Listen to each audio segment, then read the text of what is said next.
Good YouTube, Quinn Wade coming to y'all with that instant basketball analysis exclusively on YouTube, obviously on Analysis Playground on there. We're gonna talk about how Luka Doncic hit this ridiculous three and gave the crowd a stare, and then ended up losing because of a clowny dunk in the end one. Plus, he got pulled up on by Cam Johnson. They wasn't fearing him, they wasn't scared of him, and they ended up beating him on top of that, 111 to 108.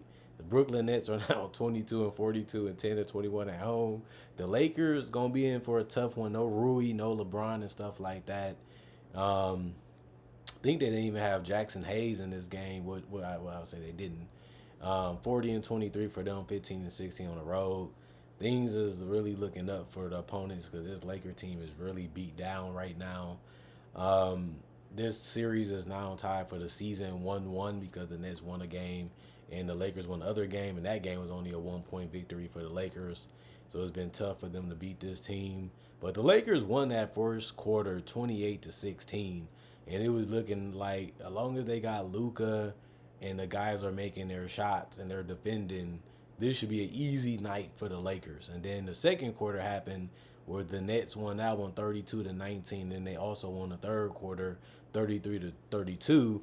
They figured out what worked. Just continue to shoot a bunch of threes and try to attack as much as you can if you don't have the three. And the Lakers just matched it for the most part. It just, one thing I would say is the defense was just a little bit better for the Nets, especially with those 10 steals that they had as a team and on 6 blocks.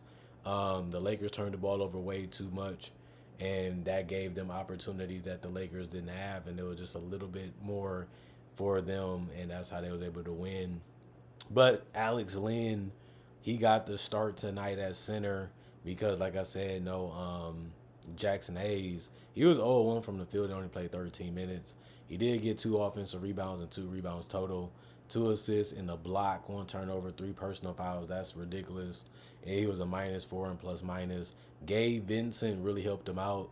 He was 8 of 12 from the field and 6 of 9 from three. That's as good as a game as you think he can give you if he's starting and getting open shots.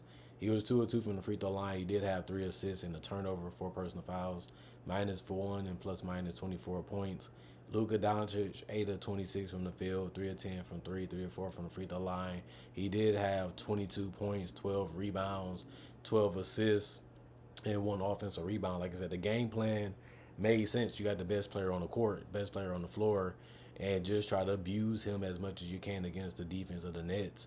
But the Nets just hung in there and they kept fighting, they kept scoring, and they kept capitalizing off the mistakes from the Lakers, and they was able to pull this one out. 2 steals, 5 turnovers, 1 personal values, a +3 and plus minus for Luka. Austin Reeves didn't shoot the ball well. I think if he shoots better, obviously the Lakers win this game because he took a lot of shots. He was 3 of 14 from the field and 1 of 5 from three, but he made a lot of his shots from the free throw line where he was 10 of 11 from the free throw line, and he was still able to help guys get shots by generating it for them for the most part, leading them to a bucket or finding them when they're open. He had 10 assists and 8 rebounds. 2 of them was offensive, 1 block, 3 turnovers, 3 personal fouls, but he was a -10 and plus minus. And then Dalton Connect, he actually got the start too. He was 8 of 18 from the field, 3 of 9 from three. You would like to see him shoot the ball a little bit better from three. And he was also 0 of 2 from the free throw line. You would like to see him shoot better from there too. 4 rebounds, 1 assist, 1 turnover, 2 personal fouls, +10 and plus minus 19 points. And then the bench. Not too many guys came off the bench and played. Jared Vanderbilt played the most minutes with 27. He was 3 of 3 from the field, 1 of 1 from three, 6 rebounds. One of them was offensive, 2 assists, 1 steal, 1 turnover, -7 and plus minus was 7 points. Trey Jemison was 1 of 3 from the field, 3 rebounds, one of them was offensive, 2 blocks, 1 turnover, 4 personal fouls, +1 and plus minus 2 points. Shake Milton played 6 minutes. He had 1 assist and he was a -4 and plus minus, and that's about all he did. No points. And then Jordan Goodwin, one of their best bench players this year, stepped it up again off the bench. Him and Vanderbilt really helped even on the defensive end. 6 of 8 from the field for him, 5 of 6 from three, no free throw attempts. 8 rebounds, one of them was offensive, 1 steal, 2 turnovers, 3 personal fouls, -3 and plus minus 17 points. And that led the bench tonight. And he played just as good as the starters did, but he just played less minutes than they did. The rest of the guys did not play coach's decision. 37 to 85, 43% from the field, 19 to 40, 47% from three, 15 to 19, 78% from the free throw line, 43 rebounds, 31 assists, 4 steals, 4 blocks, 15 turnovers, 20 personal fouls. And then the Brooklyn Nets, the team that won the game. Zaire Williams didn't have a good game today. He was 2 of 10 from the field, 1 of 8 from 3, 2 of 2 from the free throw line. But he still did get 9 rebounds. 2 of them was offensive, 2 assists, 2 steals, 2 blocks, and 3 personal fouls. He had 7 points total. Cameron Johnson is just one of their better players, and it's just obvious at this point. He has been very consistent too. He was 6 of 14 from the field, 2 of 3 from the three-point line, 4 of 8 from the free throw line. You would like to see him score better from the free throw line in the future. Obviously, you have on and off games there too sometimes. 7 rebounds, 2 of them was offensive, 5 assists, 3 steals, 1 turnover, 2 personal fouls, plus 11 and plus minus 18 points. Nicholas Claxton, 6 of 7 from the field, 6 rebounds, 3 of them was offensive, 1 assist, 1 block, 1 turnover, 2 personal foul, minus 2 and plus minus 12 points. And then D'Angelo Russell, 2 of 9 from the field, 2 of 6 from 3, 2 of 4 from the free throw line, 3 rebounds, 1 of them was offensive, 7 assists, 2 steals, 1 block, 1 turnover, 2 personal fouls, 8 points for him. He's obviously one of their best facilitators and scorers in the game for them. And he did pass the ball better than he scored tonight, which is unfortunate, but at least he stepped it up a little bit more defensively. That's been one of the things that people always called him out for. He can score, he can pass a little bit, he can shoot that three. He's got a little bit of ice blood in his veins too, but will he defend his position? And tonight he helped on that end of the basketball court. Obviously, when you're playing against your Fillmore team, you want to prove something, and I guess that's what he wanted to prove, that he really wanted to win this game. Keon Johnson, 6 of 10 from the field, 3 of 4 from 3, 3 of 6 from the free throw line, 3 rebounds, 3 assists, 1 steal, 1 turnover, 1 personal foul, minus 3 and plus minus 18 points. Jalen Wilson, 1 of 5 from the field, it was all 3, so he was 1 of 5 from there too. 1 of 1 from the free throw line, 3 rebounds, 1 of them was offensive, 1 turnover, 2 personal foul, minus 1 and plus minus 4 points. And then Noah Clowney stepped up.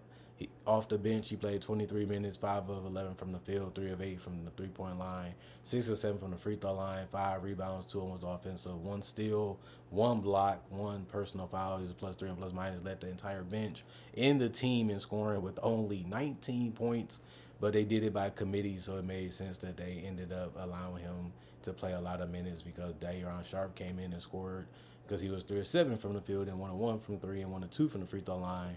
7 boards for him, 4 of them was offensive, 1 assist, 1 turnover, 1 personal foul, plus 2 and plus minus 8 points. Tyrese Martin, 5 of 14 from the field, 4 of 8 from 3, 3 rebounds, 1 of them was offensive, 3 assists, 1 steal, 1 block, 1 turnover, 1 personal foul. Well, no personal foul. I would say 1 block, 1 turnover. He was a plus 20, plus 12, and plus minus with 14 points. On the night, that's a good game. Like, if you can shoot the ball 4 of 8 and still try to keep the defense honest while you're trying to score and still play a little bit of defense too, that's all you can really do in 27 minutes anyway, because the starters got to come back in, even though you played valuable minutes even later in the game. Reese Beekman, he was 1 of 2 from 3, and he was 1 of 3 from the field. No free throws for him, 1 rebound. 2 personal foul, minus 7 and plus minus 3 points. The rest of the guys did not play because of injuries or the coach decision. 37 to 90, 41% from the field. It was 18 to 45, 40% from 3, and it was 19 to 30, 63% from the free throw line. 30 attempts. It's just outrageous. It just shows you how bad the Lakers was when it came to being touchy and pushy as defenders, and it didn't really work out for them besides the fact that they missed so many of them tonight. 16 offensive rebounds, 47 total. That rebounded them tonight by 4, 22 assists. They did have the 10 steals and the 6 blocks and the 7 turnovers, 16 personal fouls. 2, like I said, if you're going to turn the ball over and you're going to get that many free throws up, and you're going to let them out rebound you, that's the little small 50-50 things that can help you lose a game that you should be able to win. Now, coming into this game, the Lakers probably felt like they still was going to win, especially because they got off to a good start. But it's a 4-quarter game, and teams can figure out, teams can change things up. Guys can get hot, guys can get loose, And if that happens, the tides can turn in favor of the other team, and that's why we play this game for 4 quarters to see who's really playing hard, who's really trying their hardest, and who really wants to be able to be the difference makers coming into this game, or the X factors. And the Nets just had more of those guys that cared, more of those guys that wanted it, and it showed throughout the entire game. And it ended up adding up to them getting the win. The Lakers always seemed to step behind, or they was forcing something, or they was rushing something, or they were trying to hit the home run play, and they could have just kept it simple and easy like the Nets did. If we got the three, we got the three. We're going to pull it up, we're going to pull it up. We're going to keep the ball moving, keep the ball moving. If we're going to get to the basket, we're going to hit the jump shot, the floater, or we're going to go all the way to the basket. It was just already made up in their mind what they wanted to do first and what to do second. And sometimes that just made things easier. It makes the offense flow a little better, and it made the possessions meaningful, because you know exactly what you're trying to do and it's not in your head, and then that throws you off a little bit when you're trying to score, or when you're trying to dribble, or when you're trying to make a decision that you didn't want to do in the first place.